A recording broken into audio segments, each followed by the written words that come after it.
I'm Ashley Weber, and I'm a World Skills competitor for car painting. I'm Silas Meeches. I'm the World Skills competitor for CNC Milling, and today we're here to talk to you about our journey to World Skills. Today we're actually at Red River College just to do a quick little talk about it. I've been here for, 3 years now? This is my first time back in the shop in about 5 or 6 weeks or so. Missed it quite a bit.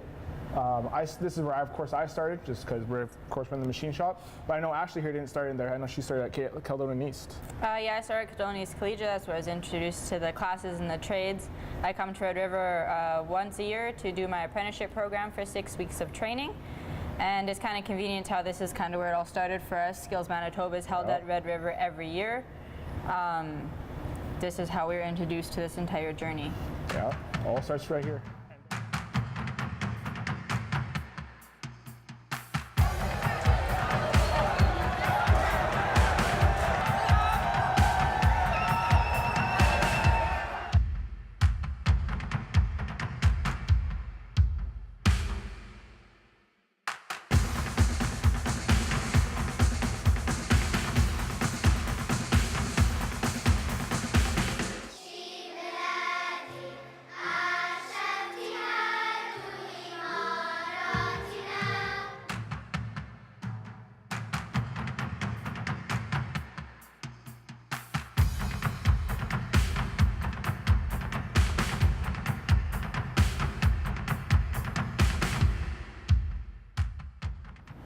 So after Skills Manitoba, there's the national event. Between those two times, there's actually about a month or so of kind of like a layover or training period, as I like to look at it as.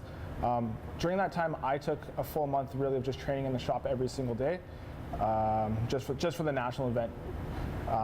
That days really were come to the shop, look at the part, program the part, machine the part, same kind of thing that I would do at the competition. So yeah, that was the gist of my days. I don't know about you, Ashley. How was yours?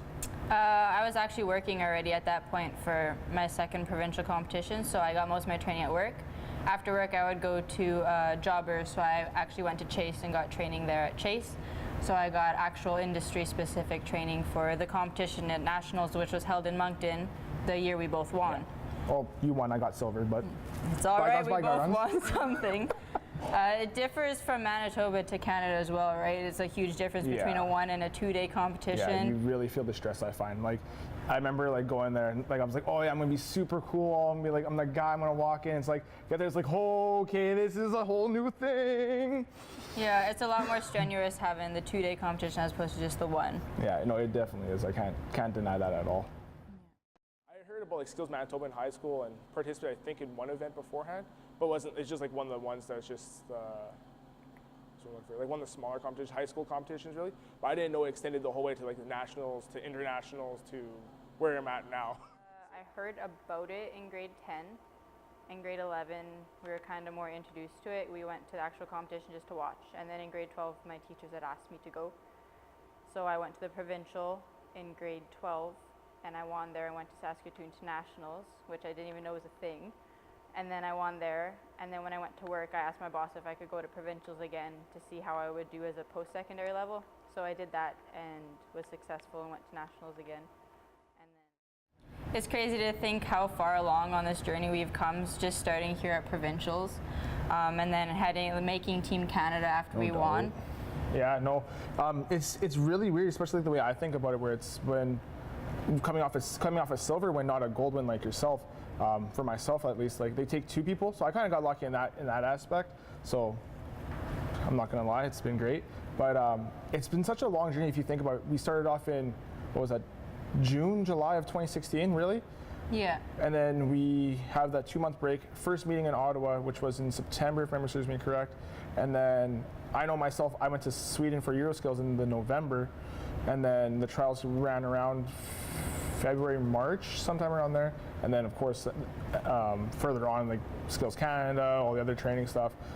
For yourself, I don't completely remember where you all went for yours and how your trials went. And I remember you were one of the first people to do them, right? Yeah, my trials were early in January. I wanted to get them over with to see if I made the team, which was really reassuring. I also got a training experience in Australia, as well as with other training.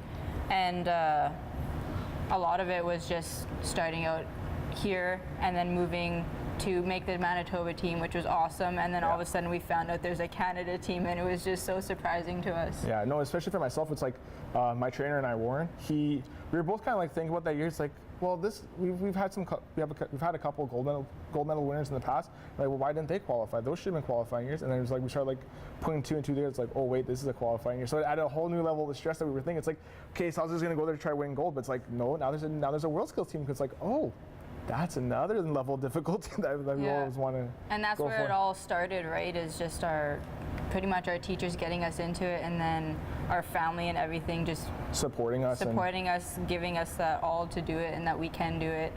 And I'm sure we wouldn't be here if it wasn't for our teachers, our trainers, our schools, everything. So. No, exactly. Definitely not. Building her confidence, tell her she can do it, not to be scared. It's about being there for every step of the way. That's about all. Not supporting. Letting her know she can do it. Whenever there's doubts, it's like you're not going to know till you try. So just being there to support all around. Just always telling him, be positive, stick to it, and always strive to do your very, very best. Because you don't know what's going to come out of this, right? So after, 2 years of training and all that kind of good stuff, we found ourselves on a really long flight, about 14 hours or so, I think it was, to finally get to Abu Dhabi for the competition itself. But it didn't start right off the hop. It gave us about 3 or 4 days? No, 3? 3 days, yeah. 3 days, and those 3 days included things like the opening ceremony, one school, one country, exploring the city a little bit, and of course just getting to know the competition site itself. So what do you, I know what I have for one school, one country, but what did you think of it? I thought it was amazing. It was so emotional, and everything, walking in, seeing those kids so happy to see us from Canada, and we were just so happy to see them from Abu Dhabi. It was incredible. The whole experience, learning about their culture and them showing us about our culture, was amazing to see. How about, what was it for you? It was super fun. They showed us all kinds of things. They had of course they had the national anthem, but it's kind of funny because we all, just so you folks know at home, we all got split into different groups. So it was about 4 or so groups of Canadians kind of touring the school. And one of my groups, we kind of got what's what I'm looking for? Kind of like a private music lesson. So they were showing us like their anthems and things like that. So at one point, they start playing the Canadian anthem. I'm just there. I'm like, this feels awkward. So of course, me being me, I get up, and then our, Justin. Justin's our plumber, for the record. He looks at me. He's like, no, I agree with Silas. He gets up, and then next thing I know, everyone's getting up. It's like, I can't sit for the national anthem for one, right? Just being a patriotic Canadian. In Abu Dhabi, Skills Canada CEO Sean Thurston talks about how the team is doing. Well, Sean, we have all these young little boys walking through World Skills. Hello, hello. Well, we know that's the future, but let's talk about the present now. You represent Skills Canada. How's Team Canada doing? And not only on the competition floor, but as a whole with World Skills? I think Team Canada is doing well. Of course, it's a big event. Competitors, we try and explain to them, and with multiple meetings, get them to understand what the event is going to look like. But the scope of the World event is much larger than what they've experienced at the National. So I think at the beginning, they're all very nervous and a little uneasy about what to expect. I think now they've kind of settled in. I think some are performing where they expect to be, some may be better, some not as well, but we're just trying to encourage them, keep working at it. You're already champions, you've already accomplished a lot. If you can perform well here, it's just kind of the icing on the cake of the entire skills journey. So how do you take this group this year, Sean, and you throw them in here with all these groups from different countries? How do you think they stack up, not only as competitors, but as young people representing Canada? Well, I think they're great ambassadors for the country. They are the best in their specific occupation, so they've already demonstrated that at a technical level. And in our training program and preparation that we've done with them over the last year, we also see a lot of growth in them as young people and as individuals, being able to speak to issues, speak to groups about their specific occupation, their sectors of the economy, and what their aspirations are. So we really really look forward to using them as ambassadors when we get back to Canada to talk about why they pursued their particular occupation and how they can pass that great knowledge on to sort of the next group of young people in Canada. Yes, and we're so proud of our two Winnipeggers, Silas and especially Ashley. You know, a female in a male-dominated skill of car painting. I guess that's a sign of the times, and that really is proof that skills work. Absolutely, and those couple great ambassadors, they are a couple individuals that have really done a lot with media, and we've seen them grow as individuals over this process. So not only increasing their technical abilities, but also their comfort level to really talk about those occupations. And yeah, Ashley is just a great ambassador for that industry and for women wanting to pursue a non-traditional or traditionally male-dominated skill area. And we got to see the rest of the culture by going to our excursion, which was the desert excursion, right? We got to experience the heat, we got to experience the food, we got to experience the music, camels, everything. It was amazing. Oh, that dune riding was great. I'm sure we all have sand left in our shoes. Oh, I'm pretty sure. I brought some home in my shoes, definitely. Oh yeah, I almost died again there. Yeah, it was very hot. Yeah, no, we went climbing the dunes with a bunch of us, and we went one too many, and yeah, it's about the disaster for a lot of us with dehydration. So the rest of us were just sitting in the shade after that, but it was still pretty fun. Yeah. And it was amazing to see that all of the competitors, almost 2,000 of us were there in the middle of the desert doing the same thing. It was amazing. Oh yeah, it was insane. The food was absolutely exquisite in my opinion. All the food, the entire trip was amazing. Yeah. That's the one thing. That's for sure the one thing I miss. It's for sure. Now you're going to meet some very important people that gave us all our support during the competition. Our Team Canada features 31 participants from across the country, and behind every competitor is the great support system they receive behind the scenes. That would be experts, coaches, and trainers that work with each competitor year-round to eventually get to a World Skills competition. Luc Morin has seen it all as a competitor, trainer, expert, and now team lead for Canada. With 20 years of experience under his belt, Luc pretty much knows what he needs to do to keep the team in good spirits. So you will be leaving from the hotel for Canada night at 6 o'clock. Team leader's role, as best described, as we always comically say, are the mom and dad away from home. We're here to make sure that their physical comfort, emotional comfort, psychological comfort is looked after to the best we can, to the best of our abilities. We make sure they're safe, we make sure they're on schedule and where they're supposed to be, and anything in between that we can help out with. As far as technical duties and that kind of stuff, that would be more to the trainers and experts and technical delegates, but we're here to be the mom and dads and to make sure that they're happy, they're healthy, and they're ready to compete. And there are definitely a few challenges when competing in Abu Dhabi. Well, of course, everybody will mention the culture shock. Of course, there's different languages, different cultures, and of course the different temperatures that we might not be used to at this time of year in Canada. But to explain very simply, the host organization, the World Skills organization, makes sure that it has to be as easy as us for many different countries to participate. Emotions can run high when competing in a world-class competition. Basically, everybody's in this together. So it's all about doing the best you can under pressure, under challenging circumstances. And what helps a lot is with our team leaders, we have past competitors that have done this and have gone through the actual experience. What these competitors have to remember that it's not a race, it's more of a marathon. So you have 4 days of competition. So at some point, inevitably, you might have an obstacle, but guess what? Everybody else on all the other teams, that'll happen as well. It's how you come back for that. So there has been some aspects of psychosocial training that we have done throughout the last year and a half for that to help them prepare for that. Their trainers and experts have trained them for that. So really, it's them really learning a lot about themselves and learning how to perform their best.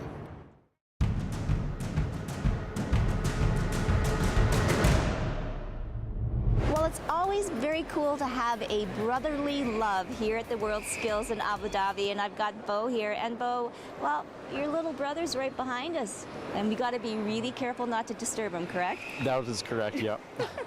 So we're at Mobile Robotics, so briefly describe what your brother is competing in right now. So he's competing in robotics, so what they do is it's a team sport, or I guess trade. So there's two guys and their task is to build and design a robot, maintain it, as well as perform the task to the best of their ability. And the task this year is kind of based off a playground monitor. So the robot will pick up these pool balls, return them back to a certain designated area, and it's done driven and also autonomously. So you've actually got some experience in this, correct? That is correct, yeah. I competed in 2013 with Team Canada, and that was in Leipzig, Germany, and then I've also done a couple competitions as well before that in preparation.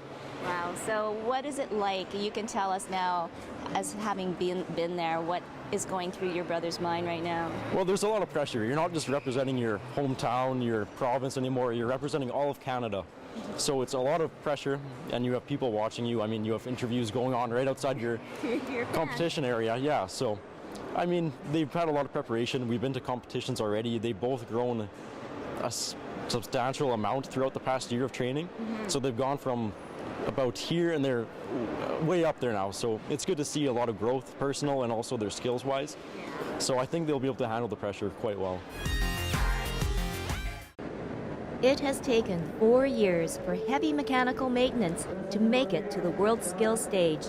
And Team Canada's expert and international judge, Angelo Spano, is very proud of all the hard work it took to get here. I mean, originally, our competition here didn't reach a world's level. So working with the other experts from the other provinces, we wanted to see our competition at a world's level. So there's a lot of work that's involved to network with other countries to become involved and to form a competition. As an international judge, what is Angelo looking for? We look for perfection, right? If a competitor has made it this far, we as judges have to expect more than what we would at a provincial level or a national level. And our marking criteria really dictates that.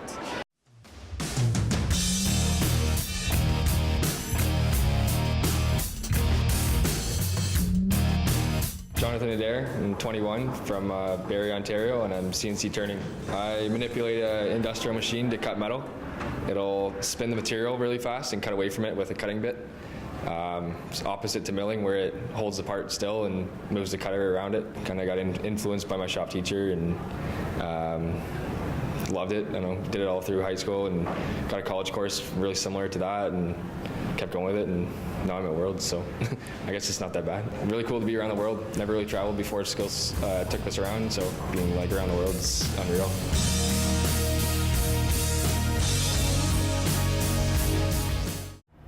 After finally getting used to 10 days of the competition and being in Abu Dhabi, we found ourselves on our way back home after a very emotional closing ceremonies where all of Canada did well. Mechatronics got a bronze, which was really good for those boys, because those boys definitely busted their butt to do well in this competition, so good for them. Yeah.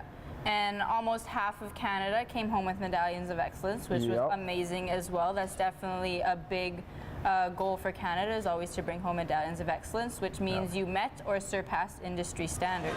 We all had mixed emotions at the closing ceremony. Some of us were really sad, some of us had to kind of come to terms with what happened and everything like that. I know myself, the day before I was really sad about it and man, I should have done better. Because I remember you talking to me at the Team Canada night and man, what's wrong? He was like, yeah, because like you said, I'm usually the hyper kid, the one that's super loud and stuff.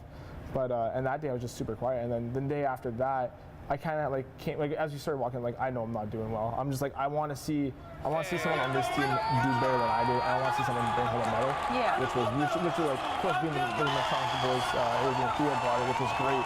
Yeah. So it was really nice to see. Incredible. This is I'm shaking. I'm so happy. Well, we heard though that your trainer also brought along a lucky charm though. Yeah, he was actually a previous champion, and he's helped us an incredible amount, and truly he's probably the first person we're going to try to find after this. We've got to run out to the stands and give him a big hug, that's for sure. What did you think of the competition? It was exactly what I expected of a high-level worlds competition. It was difficult. It was stressful. It was hugely rewarding. Pushed us to our limits, not only as within our trade, but also being a team competition with each other. It was an absolute test of skill. It was absolutely incredible. It feels so good. It was a marathon run, 4 days of just nose to the wall, grind it out, do as best you can all day. We were there until 10 o'clock at night most nights. Nice to see. And it was mixed emotions with also realizing this journey's over for us, Yeah. right? Next year's going to be a new team. Competition's done. We're never going to compete again, which is super weird. But you know what the nice thing is, that we have the chance to become the expert one day. Yeah. That's the nice part. Or becoming the trainer if there's ever another person in Manitoba, or if we ever move to somewhere else, then we can become the trainer or expert again. Yeah, and it's nice because now we can come home and start our actual careers, right? Yes. So I know you got an awesome job out of this, if you want to mention. Yeah, I'm a NC programmer at Magellan Aerospace, or entry level in proper terms, as I like to call it. But yeah, it's been great. I've been there for 3 weeks at this moment.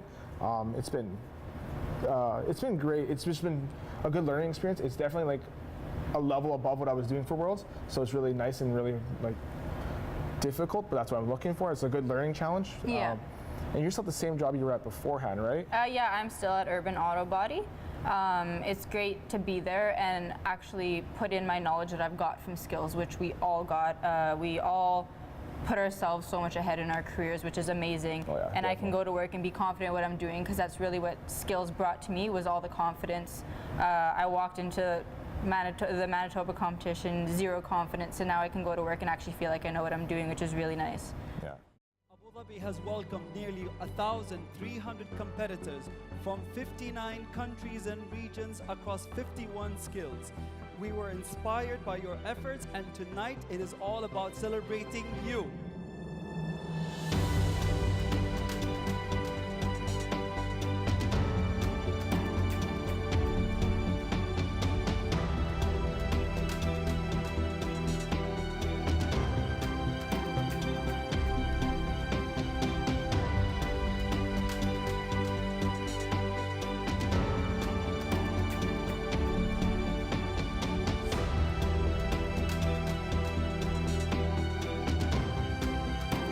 As you are all now champions,